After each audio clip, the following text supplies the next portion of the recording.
Martineau. Le préféré du règne animal. Bonjour, les petits lapins. Petit lapin, petit lapin. À Montréal, avec le printemps, poussent les cônes oranges, bien sûr, les pissenlits et les chantiers. Mais est-ce que tous les chantiers sont réellement occupés? Est-ce qu'il y a des gens qui travaillent sur ces chantiers-là? Pas tout le temps. L'agence QMI a en effet constaté l'existence de chantiers fantômes à Montréal. On en parle avec Marie-Laurence Delaney, qui est journaliste justement à l'agence QMI. Salut, Marie-Laurence. Bonjour, Richard. Un chantier fantôme, c'est quoi? C'est un chantier où il y a des artères qui sont bloquées, donc il y a des conséquences sur les usagers, mais il n'y a pas de travailleurs ou d'ouvriers en vue. Il y en a même été question avec Mario et avec tes collègues aussi, sur le chantier en face du travail, au 45-45 Frontenac. Ben oui. Ben oui, c'est ça. Il y a un crédit de chantier qui rend d'ailleurs l'accès à notre stationnement assez compliqué. Vraiment difficile. Puis là, je regarde, écoute, y a-tu des gens qui travaillent sur ce chantier-là? Ben là, juste avant d'aller en onde, je suis allée les voir. Oui, il y en a, mais en fin de semaine, je suis venue, il n'y en avait pas. Il y a un endroit où il y avait un trou là, sur Frontenac, on peut comprendre pourquoi il y a des cônes autour de ce trou-là pour éviter évidemment que les automobilistes tombent dans le trou. Ben oui. Mais là, il y avait quand même sur 200-300 mètres des cônes partout sur la rue Frontenac. Fait que c'est le genre d'exemple où on peut se poser des questions. Il y en a des endroits où vous allez apercevoir des chantiers où il n'y aura pas de travailleurs et là, c'est normal parce que, entre autres, il y a des cônes qui doivent être là pour protéger la machinerie ou pour protéger les usagers. Il peut y avoir toutes sortes de risques. Encore une fois, si on parle, entre autres, des trous, là, des chutes. Mais dans ce cas-là, il y a matière à se poser des questions. Puis là, je vais te donner un exemple qui est vraiment frappant. Puis la Ville a reconnu même que c'était anormal. C'est sur la rue Poupart, à l'angle de la rue Sainte-Catherine. OK. Moi, j'ai fait le tour, évidemment, pas les 4 coins de l'île, là, mais j'en ai quand même noté une dizaine, je te dirais, là, en quelques jours, entre autres en fin de semaine, où il n'y a personne qui travaille la fin de semaine, puis il y a des tronçons qui sont bloqués.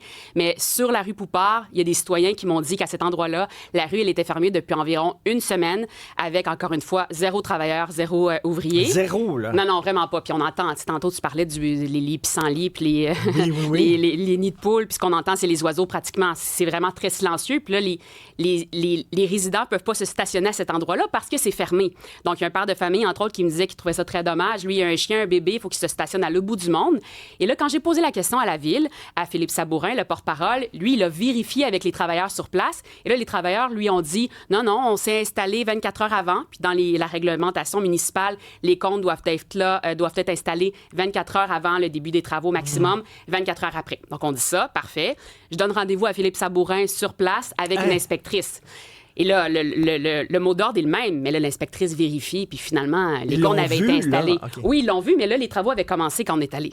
Coïncidence ou pas? Coïncidence, mais là, ben oui. Exactement. Mais là, l'inspectrice a quand même confirmé avec son iPad, parce qu'elle a les notes de tout chantier sur la ville dans la ville de Montréal, puis les cônes avaient été finalement installés jeudi, 4 jours avant le début des travaux. Donc, c'est pas conforme. C'est pas conforme. Donc là, on me dit, Philippe Sabourin me dit, il y a des vérifications à faire, c'est pas normal. Mais là, tantôt, je suis retournée pour faire un direct pour LCN, puis il y avait toujours personne, plus de travaux. Et là, il y avait pas d'ouvriers, c'était pas prévu qu'on y aille. Il y avait pas d'ouvriers, mais les rues étaient quand même fermées. Puis, tu sais, quand tu es un commerçant, par exemple, puis tu as un chantier fantôme devant ton commerce, puis tu perds de l'argent pendant ce temps-là. Ben oui, là. ça bloque des artères. Il y a plein d'endroits qui sont bloqués. Là, juste en fin de semaine, là, dans un autre arrondissement, parce qu'à Montréal, il y a actuellement, en début de semaine, en fait, il y avait 1955 entraves. C'est beaucoup, évidemment. La plupart de ces entraves-là sont dans Ville-Marie parce que l'arrondissement est plus vieillissant. Les infrastructures le sont. Il y avait en moyenne un peu plus de 300 entraves juste pour Ville-Marie. Dans les autres arrondissements, c'est une centaine. Là, je suis juste allée dans l'arrondissement La Salle. Puis, sur la 75e avenue, je suis tombée sur un livreur qui, lui, son GPS l'amenait à cet endroit-là parce qu'il devait aller livrer quelque chose. On sait, le temps, c'est de l'argent. Mais là, la rue était bloquée. Il n'y avait pas de travailleurs. Tout ce qu'il y avait, c'était une machinerie. Mais on aurait pu mettre les cônes autour de la machinerie, mais on a bloqué complètement l'artère. Alors, lui, il a dû faire un demi-tour puis un détour d'une dizaine de minutes. C'est sûr que c'est frustrant pour... C'est-tu parce qu'il y a tellement de travaux à faire, là, on a laissé ça traîner trop longtemps? C'est-tu parce qu'on a trop de chantiers par rapport au nombre de cols bleus qu'on a? Bien, en fait, c'est une bonne question parce qu'on pourrait se dire que les entrepreneurs devraient être sur plusieurs chantiers à la fois, mais s'ils ont plusieurs chantiers à faire à la fois, bien, ils ont juste à en fermer un, le faire, puis après ça, en fermer un autre, puis fermer une autre artère, puis le faire. Mais la plupart, il y a des entrepreneurs, moi, qui m'ont parlé sous le couvert de l'anonymat parce qu'eux ne veulent pas se mettre à dos la ville, d'autres clients ou d'autres partenaires. Puis on le dit. C'est vrai que des fois, on peut comprendre, c'est normal qu'il y ait des chantiers qui soient fermés puis qu'on voit personne, qu'il n'y ait pas d'activité. Mais il y a d'autres fois où c'est anormal, où oui, les travailleurs vont traîner un peu, vont pas ramasser les comptes tout de suite après. Des fois, on va oublier d'appeler l'installateur parce que le travailleur, lui, travaille. L'installateur va installer la signalisation. C'est pas les mêmes personnes. Des fois, on attend après les donneurs d'ouvrage. Des fois, on attend après chaque corps de métier. Il y a beaucoup de personnes sur un chantier.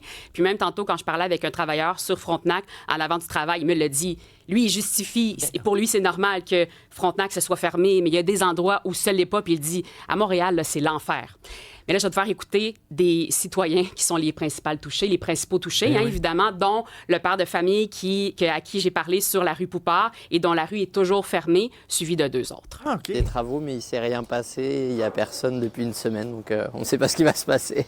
Là, c'est un petit peu plate parce qu'en plus, on a un enfant en bas âge, donc c'est un peu compliqué d'aller se stationner vraiment loin. Puis en plus, il n'y a pas de travaux. Il n'y a rien, ils n'ont même pas fait quelque chose dans la route, fait qu'ils peuvent l'ouvrir. Je pense que ça, c'est pas correct. Là, il faut qu'on l'ouvre au moins les week-ends. Là. Je trouve ça c'est très embêtant et on voit de plus en plus. C'est un peu partout à Montréal, donc Saint-Laurent ou centre-ville aussi. Il y en a beaucoup au centre-ville aussi. On en voit beaucoup, effectivement. Oui, on a toujours l'impression que ça pourrait être géré plus serré.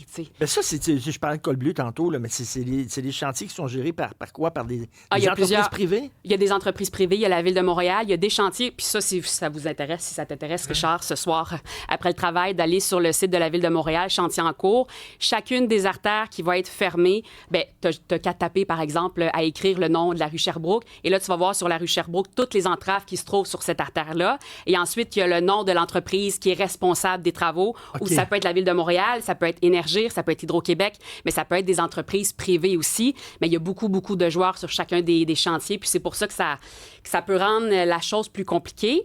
Mais ce que la Ville de Montréal veut rappeler, elle, c'est on assure en fait qu'il va y avoir encore plus de vérifications et d'inspections de chantiers non conformes cette année. C'est pas la première fois qu'on le dit. Là, il va y avoir quand même plus de tronçons fermés, là, 150 par rapport à l'année passée pour cet été. Ben oui, ils vont dire que c'est un été là, incroyable. Et exactement. Fait que là, on dit qu'on va augmenter le nombre d'inspections. Puis d'ailleurs, les inspecteurs, quand ils se rendent sur place, sont pas, évidemment, c'est pas les bien vus, là. Ils sont pas très bien vus. Mais il y a quand même, juste pour l'arrondissement de Ville-Marie, il y a 19 inspecteurs. On en a ajouté un. Puis eux servent à s'assurer si le chantier est conforme. Est-ce que les cônes ont été installés au bon moment? Est-ce que s'il n'y a pas d'activité sur un chantier pendant 5 jours, on peut le démobiliser, donc on peut retirer le chantier? Si l'entrepreneur n'a pas de permis, ça c'est... Il y a 2 médailles à cette histoire-là. Là. Quand on parle de permis puis d'entrepreneurs, c'est qu'il y a des entrepreneurs qui veulent faire vite. Puis là, de demander un permis à la ville, c'est compliqué. Donc, on va faire les travaux rapidement, puis on pense qu'on ne sera pas vu. Mais finalement, il y a un inspecteur qui va voir. Puis le permis, c'est lui qui comprend les règles qu'il faut respecter aussi. Écoute, corrige-moi si je fais erreur, là, mais il me semble que la Ville de Montréal avait promis de lutter contre les chantiers fantômes, non? Oui, c'est ça. C'est parce que c'est pas la première fois. Puis il y a eu un sommet il y a 2 ans. Puis c'est depuis 2 ans, justement, ce sommet-là où il y a été question des chantiers fantômes, où on a dit que les règles étaient les suivantes, le 24 heures avant, le 24 heures après. 5 jours d'inactivité, c'est illégal, donc on démobilise. Mais clairement, la réglementation n'est pas respectée partout. Puis on en a un exemple sur la rue Poupard. Ça me fait penser, tu sais, quand il y a des élections, ils mettent des pancartes, les partis, puis après ça, là, ils sont bien pressés d'installer leurs pancartes. Puis après ça, ils les enlèvent pas une fois l'élection terminée. Les cônes oranges, on dit c'est la même maudite affaire. Oui, des fois, il peut y avoir des oublis ou des fois, il peut y avoir des retards ou c'est exactement ça. Mais je veux quand même te faire entendre Philippe Sabourin parce que lui, il continue de dire qu'il va y avoir plus de vérifications. Puis pour la Ville de Montréal non plus, c'est pas très agréable des chantiers fantômes. Il y a plus de vérifications qui sont faites. Oui, ça nous tape ses nerfs, nous autres aussi, des chantiers où il se passe rien. C'est pas supposé. Donc, on a des inspecteurs, on a l'escouade. Vous nous appelez au 3-1, puis on va se déplacer pour faire des vérifications. Maintenant, c'est sûr qu'il faut comprendre que quand on est en chantier, des fois, il y a des impondérables, il y a des imprévus. Il faut qu'on se rajuste. Des fois, on attend des pièces. Des fois, c'est aussi travailler sous la terre, vous ne voyez pas nos employés. Ou encore, il y a des périodes de cure. Le béton, quand on l'applique, il faut qu'on laisse se reposer pour qu'il durcisse avant de procéder à la prochaine étape.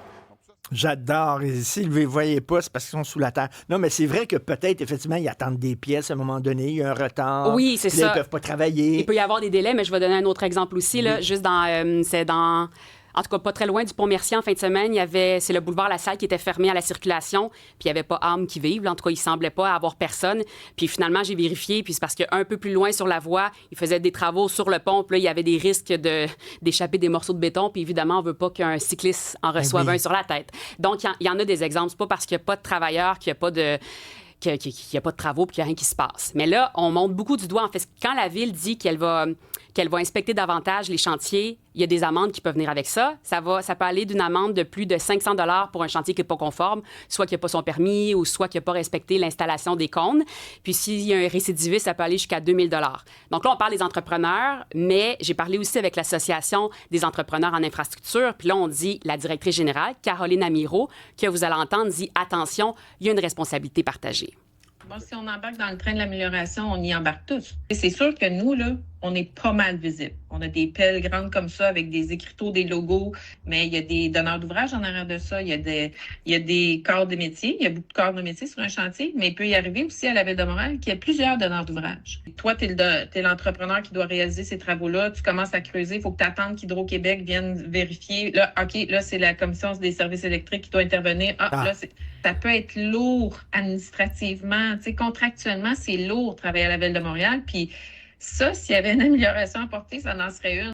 L'effet domino, là. Ça, c'est super intéressant, là, vraiment, à dire C'est la ça. maudite bureaucratie. Exactement. Puis Faut que avant tu d'avoir un cognes à- faut que tu permis... cognes à 15 portes, esprit. Oui, c'est ça. Puis tout le monde va pas communiquer ensemble. Puis Ben, Hydro-Québec c'est va ça. venir à ce moment-là, Énergir va venir après. Puis exactement. Puis elle a quand même dit qu'il y a un meilleur dialogue avec la Ville, puis il essaie d'améliorer ça. Il y a une amélioration, mais clairement, c'est pas parfait. Puis tout le monde le dit. Il y a personne qui va dire que tous les chantiers fantômes c'est normal à Montréal. Philippe Sabourin le dit aux citoyens aussi. Vous pouvez faire le 3-1 si vous doutez. Est-ce que ça fonctionne, le 3-1? Mettons, il y a un chantier devant la maison, là, puis ça fait 3 jours que je vois personne. J'ai envie 3-1. de dire, oui, ça fonctionne, mais en même temps, je répète, là, je suis allée il y a 2 jours, Oui. puis on me dit que ça allait être réglé, la rue Poupard, Ben oui. puis je suis retournée tantôt, puis il n'y avait personne. C'est vraiment dommage pour les résidents. Bien, sacré bon job. Super reportage. Marie-Laurence Delaunay, Merci. journaliste à l'agence QMI. Merci beaucoup. À bientôt. Merci, bye.